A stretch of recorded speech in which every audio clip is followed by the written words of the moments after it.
Helping us to break down today's market moves, we have our Julie Hyman over on the stocks desk, trader Michael Gurka of Empower Global Funds standing by at the Chicago Mercantile Exchange. Michael, let's kick it off with you. So nice little rally here. No surprise considering that better than expected jobs report.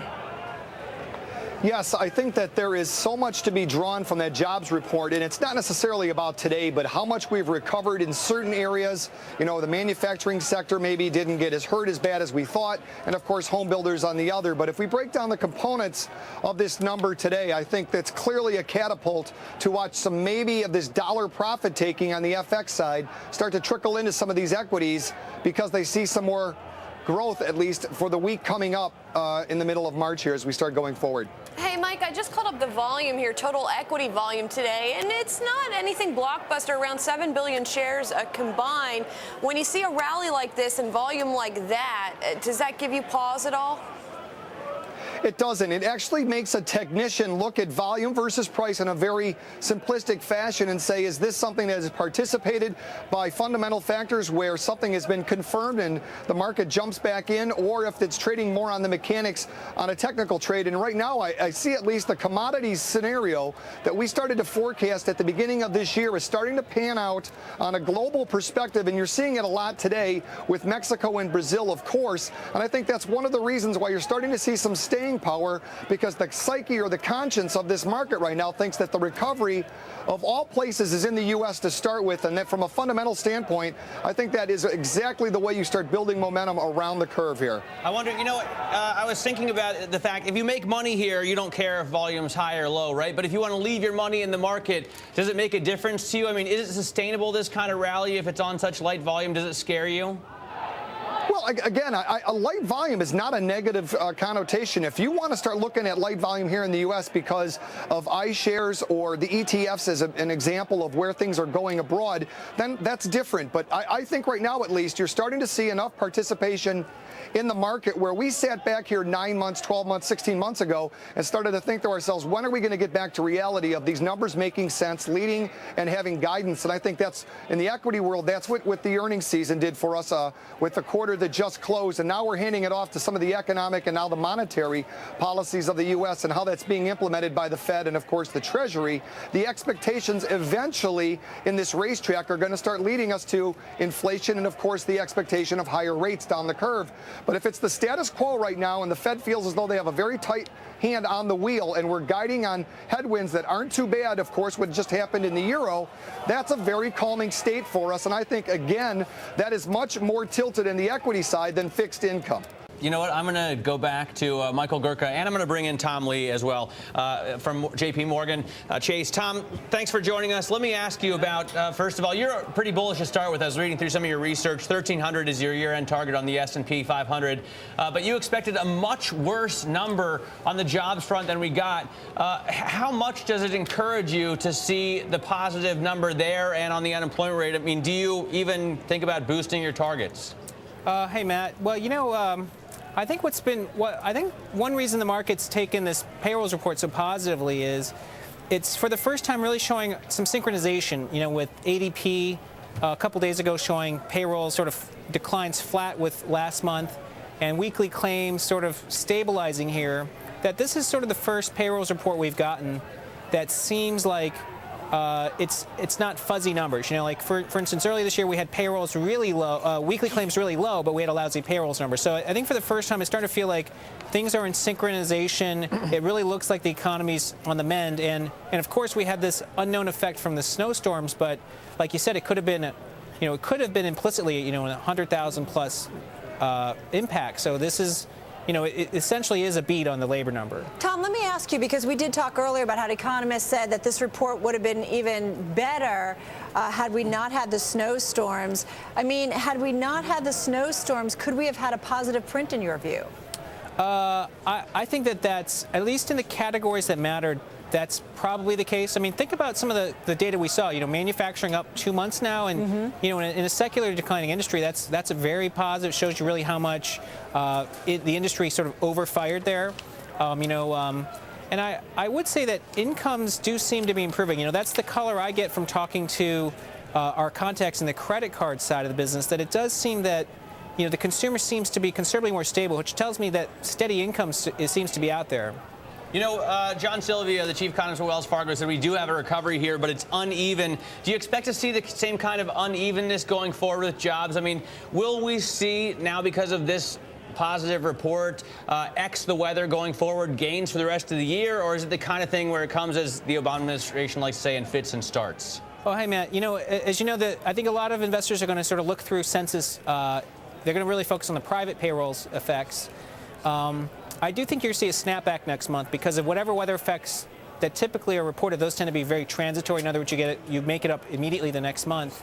But it's really going to be, I think this is a very important pivot point for corporations because, as you know, businesses have been reluctant to expand because they saw national employment as being so weak. But now they're seeing the household survey expand, pretty decent payrolls print. I think companies are going to start feeling more confident and shift from a defensive business model, right, in terms of sheltering cash, hoarding cash, towards one where they're going to be looking at market share and in the view of end markets expanding. Let me go and ask Michael, actually. If we do see a snapback, Michael, and if we start to see real additions to jobs over the next few reports, I mean X consensus as well, do you think traders get a heck of a lot more confident, especially in places where they normally aren't about jobs, like Chicago? What happens is you start getting back into that realm where you're in the breakout mode from a mentality. Now, I want to just note on those comments that were just made, if that is the scenario that we get, the NASDAQ is going to be a big reciprocal of what happens here if we start seeing those kind of growths and the mindset of spending from the corporate side. And that's going to show up clearly in some of these breakout levels. If you want to just turn that a little bit into the S&P right now, if you take the highs and lows and look at some of these retracement levels in the last 2 years, we've had amazing highs and low lows. The 61% retracement in the S&P comes in at 1144. Now, we were just suffering on the 1100 level and thinking if we were going to turn into a bearish market, and look how we've progressed up to that area. I could see the breakout mentality start coming into this equity market, but I think one of the propulsions of why you get this kind of mindset today is the fact that the payroll number and most of these economic numbers coming out right now, the expectations are still low. And if we can keep the low expectations, it's easy to exceed. The question is when we start picking up a bigger view and harder horizons to overcome. This market is geared for that kind of situation. Okay. If the globe can cooperate with us, we're in good shape. Back to our guests. We've got Michael Gurka from Empower Global Funds and Tom Lee of JPMorgan Chase. Tom, I want to ask you about, we did get a headline, Lord just mentioned it, about consumer credit rising for the first time in a year. So we're talking about credit card debt, non-revolving loans, including those for buying of cars. Haven't seen this in a while. Is that a good sign or no? Do we want to see consumers continuing to deleverage? Well, it's a mixed blessing. One of the things I think that's fundamentally a misperception out there is you have to remember, out of the 130 million households in America today, only about 10 million households actually have negative equity in their house. Remember, there's only 55 million mortgages in America. So really, fractional percentage of households today really have a leverage issue. And so when you see consumer credit expand like we did, that $5 billion, what it's reflecting is these 121 other million households saying, you know what, I don't feel like my house is depreciating. There's a lot of depletion out there. My stuff's worn out. Let me start buying some things. And I think that when you see credit-intensive credit categories, in other words, things that require using credit, not cash, improve, it is a real meaningful sign of confidence, not customers needing to increase leverage. I mean, look, we've already cut credit lines to a lot of people. It's a sign of people really feeling things are stable. They're willing to actually increase their credit card usage. So it's positive. You know what, we did actually, and Carol mentioned this earlier, see consumer credit rise again, the first time in a year, up about, I think, $5 billion. Michael, what do you think about this? I mean, we've seen this contract for so long. I don't really remember the last time we added to what was once a fearful number, because people would say, oh, my God, we borrowed too much money, to the point where it's gotten scary that it continues to drop so much.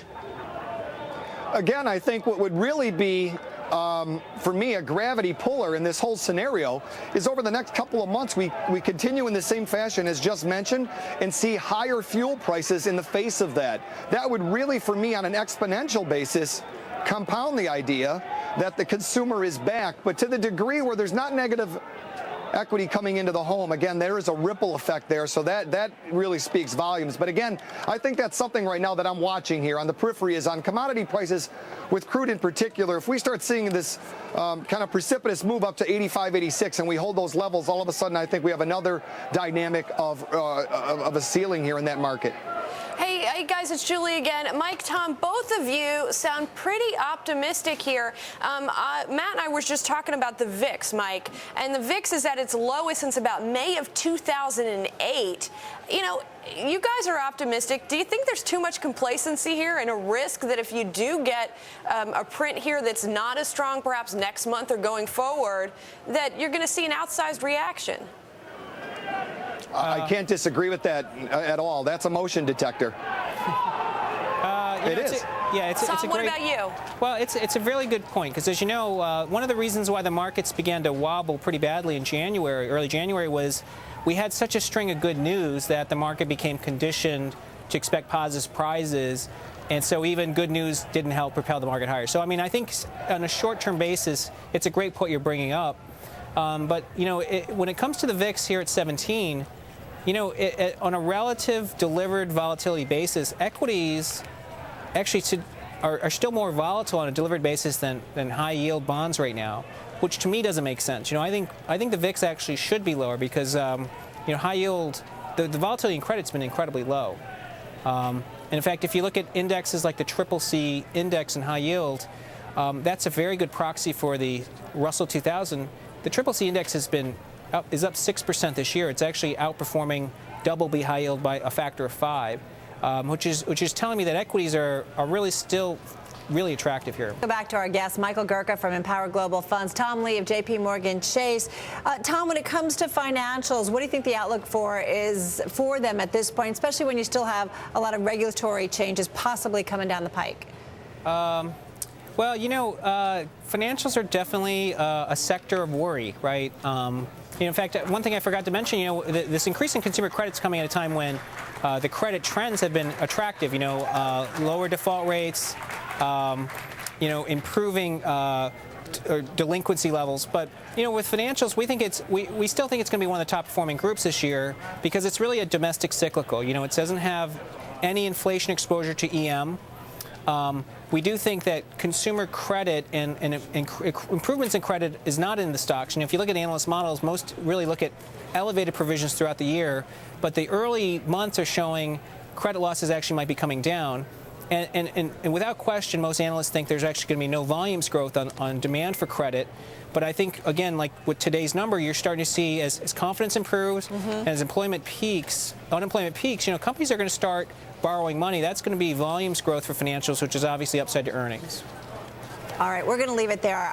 Tom Lee, thank you so much. We appreciate your time. Michael Gurka from Empower Global Funds as well, walking us through the close on this Friday.